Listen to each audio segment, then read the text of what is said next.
Good morning, friends, and welcome to Wake Up in the Word. Thanks for joining me on this Friday, October the 29th. This is going to be our last Wake Up in the Word before we take a week's break. I'll explain a little bit about what's going to happen with that in just a minute. But thanks for joining me. Grab your Bible and go to Deuteronomy chapters 29 and 30. We're going to end our series on the Ten Commandments. Thanks for joining me this morning.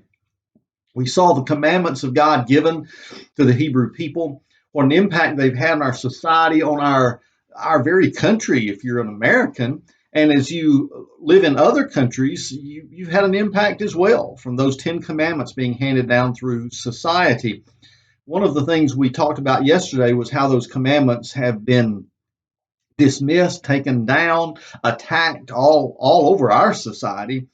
But we can do something about that. And if you get the little booklet we were talking about from the Family Research Council called The Ten Commandments, Foundation of American Society, there's a section in the back on displaying the Ten Commandments. Well, if our governments tell us that we can't have them on public property, we can't put them in our schools, you can at least display them at your home and your private property and your business, the places where you still have the freedom to do so. Well, there's a whole section in here on what it would mean to post the Ten Commandments. But I want to read one little section out of this for you. Think about it. What if every American today suddenly took the Ten Commandments and began to live by them? Well, John Adams had a similar vision. Listen to what he said, quote, "Suppose a nation in some distant region should take the Bible for their only law book, and every member should regulate his conduct by the precepts there exhibited. Every member would be obliged in conscience to temperance, frugality, and industry, to justice, kindness, and charity towards his fellow men, and to piety, love, and reverence toward Almighty God. What a utopia, what a paradise would this region be?" End quote.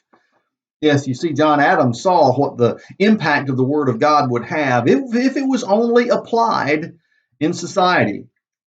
Well, in the book of Deuteronomy, chapter 29, we're getting to the end of that book. Obviously, I'm not reading through all of Deuteronomy, but one of the things that's shared there is Moses is laying down these important precepts for the Hebrews, is that if you abandon the Word of God, if you turn your back on it, what you're going to receive is no longer the blessing of God, but instead a curse.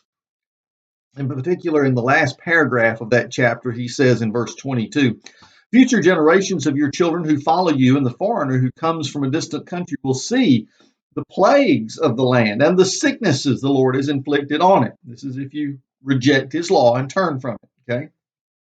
"All its soil will be a burning waste of sulfur and salt, unsown, producing nothing, and no plant growing on it, just like the fall of Sodom and Gomorrah, Admah and Zeboim, which the Lord demolished in his fierce anger. All the nations will ask, why has the Lord done this to the land? Why this intense outburst of anger?" And the people will answer, "It's because they abandoned the covenant of the Lord, the God of their fathers, which he had made with them, and when he brought them out of the land of Egypt. They began to serve other gods, bowing in worship to gods they had not known, gods that the Lord had not permitted them to worship. Therefore the Lord's anger burned against this land, and he brought every curse written in this book on it. The Lord uprooted them from their land in his anger and intense wrath, and threw them into another land where they are today. The hidden things belong to the Lord our God, but the revealed things belong to us and our children forever, so that we may follow all the words of this law." Amazingly enough, in this description of what happens if you abandon the covenant of the Lord, is a description of the diaspora, the spreading of the rebellious Jews all across the world, how they would be uprooted from their land, taken off into captivity, and dispersed. So the promise of God for blessing is also shadowed by the promise of a curse. If you decide that God is no longer fit to be worshiped, he does not need to be followed, his laws need to be thrown in the trash. Now, I wonder if we are facing similar judgment of God because we've turned our backs on him in so many places and societies today. Can we expect that he will also bring judgment on us? And how will it come? We know what came on Sodom and Gomorrah. Could even little hints like I'm always watching space weather because what our sun does affects everything that happens here. You can see earthquakes coming, you can see other disasters coming, and good times coming based on what the sun is doing, for those of you who don't know. And we're even this weekend facing something we haven't had in a long time, an X-class solar flare that's going to impact our planet. If the right one of those comes, if God just touches the sun off in a certain way, he could literally send us back to the 1800s by demolishing all of our fancy electronic equipment in one touch, that we all of a sudden wouldn't have an electric grid, a lot of other things we depend on. Wow, what a way to judge our materialism of the modern world. I don't know if that's the way God's going to do it, but that's just how simple it could be when that time comes. So in the meantime, what are we looking at here? Is God sending us a little warning shot this morning? I mean, this over this coming weekend, saying, "Now look, guys, this is the feudal inconveniences. You'll be complaining about your cell phone not being as strong. The signal. What's wrong with the signal? What happened to I've been watching over-the-air television. All of a sudden, my screen's getting messed up. Bad signal. It's their fault. No, it's because we've got a solar storm coming, a coronal mass ejection." And these things at a certain level are just minor inconveniences, but if they ramp up just slightly, they can go from minor inconvenience to a destruction of civilization as we know it.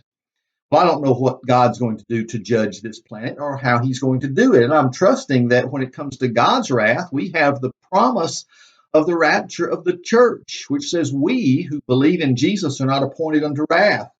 That means that if a judgment is coming, a severe judgment upon this earth, then we who are alive and remain and are in the faith of the Lord Jesus Christ, saved by his precious blood, will be caught up together with him in the clouds and go to be with the Lord before the last terrible time of his wrath falls on this earth, before which there is a new heaven, a new earth, a restoration that's coming ultimately to take away all the sin, the pain, the suffering that we have endured. Now, that's kind of putting everything in a pretty small capsule, but it also picks on the next principle that's here in Scripture. I want you to not miss this, because if you go into Deuteronomy chapter 30, there's a promise we've been watching fulfilled we've watched it be fulfilled rather during our generation, the promise of him bringing the people of God back to his holy land, to Israel. In chapter 30, verse 1, it says, look, when all these things happen to you, it's almost like God knew it was coming, right? The blessings and the curses I've set before you, and you come to your senses while you are in the nations where the Lord your God has driven you, and you and your children return to the Lord your God and obey him with all your heart and with all your soul by doing everything I'm commanding you today, then he will restore your fortunes, have compassion on you, and gather you again from all the peoples where the Lord your God has scattered you. Even if your exiles are at the farthest horizon, he will gather you and bring you back from there. The Lord your God will bring you into the land your fathers possessed, and you will take possession of it. He will cause you to prosper and multiply you more than he did your fathers. Now, it goes on to describe some other things in the rest of that paragraph and the rest of this chapter. I love the last part of chapter 30, which is subtitled in my Christian Standard Bible as Choose Life. Choose life. You've got a choice that's before you. You can choose to obey the Lord. You can follow his commands and his decrees, and he will bless you. Or, you know what? You can choose death. You can choose to disobey the Lord. You can choose to say, I don't want your hand in my life or in my nation or in my community. And God will say, okay, that's great. I'll take my hand of protection away from you. Let's see how you like it then. So you can choose life or you can choose death, my friends. As nations tend to choose, as even ours seems to be choosing almost on a daily basis, crazy things that obviously are going to destroy the country. We have a government that seems bent on destroying the very nation it runs. You say, where does this come from? It's the insanity that happens to every one of us when we reject the Word of God. It's something you'll see more of, and you'll see it until Jesus comes. So, friends, the choice is clear. It's before us today. Friends, choose life. Don't choose death. Choose to recognize the blessings of God that come through His commandments and His decrees and what He's laid out for us, and the salvation He's provided, because none of us can live perfectly according to those decrees. Walk in His forgiveness, in His salvation, because of the precious blood of Jesus shed for us on the cross of Calvary, and walk in that joy that every believer can have, even if the world around us is going crazy. And friends, that's how we survive until Jesus comes. Well, listen, I'm going to be taking a break because, as you know, Sue and I are on our way to celebrate the big, in my case, it's the big 65-45. This coming Sunday, I turn 65 years of age. Oh, I don't look that up. Oh, no, I look older. Oh, okay, just checking with you. I turned 65, and we'll be celebrating next week our 45th anniversary. So we're taking a week off to go and spend some time with each other, not to see a lot of sights, but to pray, to get ready for some big changes when we come back. I've done this solidly for 2 years. Every single day without break, you have had a peek into my devotional life. And for some of you, it's going to be hard to miss that. Christine, I'm so sorry. I know you wake up in the Word every day with us. Many of you do that, and you have for a long time. But we're looking to make some big changes. There's so many issues that are coming up now with the acceleration of what's happening in God's world rather, that I need to figure out how we're going to do this. I'm getting some new equipment, looking at some new options, including a podcast and some other things we're going to do just to get out there with you and figure out how we can work this into our already busy schedule at a time of life where I really need to be slowing down rather than speeding up. So all of these are concerns we've got. We're going to spend a lot of time praying this next week over some of those issues. And when we come back from that vacation, we'll get back on all of our networks, and I'll be talking to you about where we go from here. So pray for me this week. Pray for Sue this week, that we'll have a great time of refreshment and relaxation, and that God will be giving us new vision and new connection for what's coming as we return. So in the meantime, thank you for being with me on Wake Up in the Word. Hope this isn't the last time, but I'm looking for God to give us a brand new vision, a brand new horizon of where we're going to be on the Monday following. It'll be a week from this coming Monday when we get back into Wake Up in the Word and see what it's going to look like then. Come join me then. In the meantime, you stay in God's Word. You keep reading it, keep applying it, keep believing, keep loving in Jesus' name, and do it until He comes. God bless you.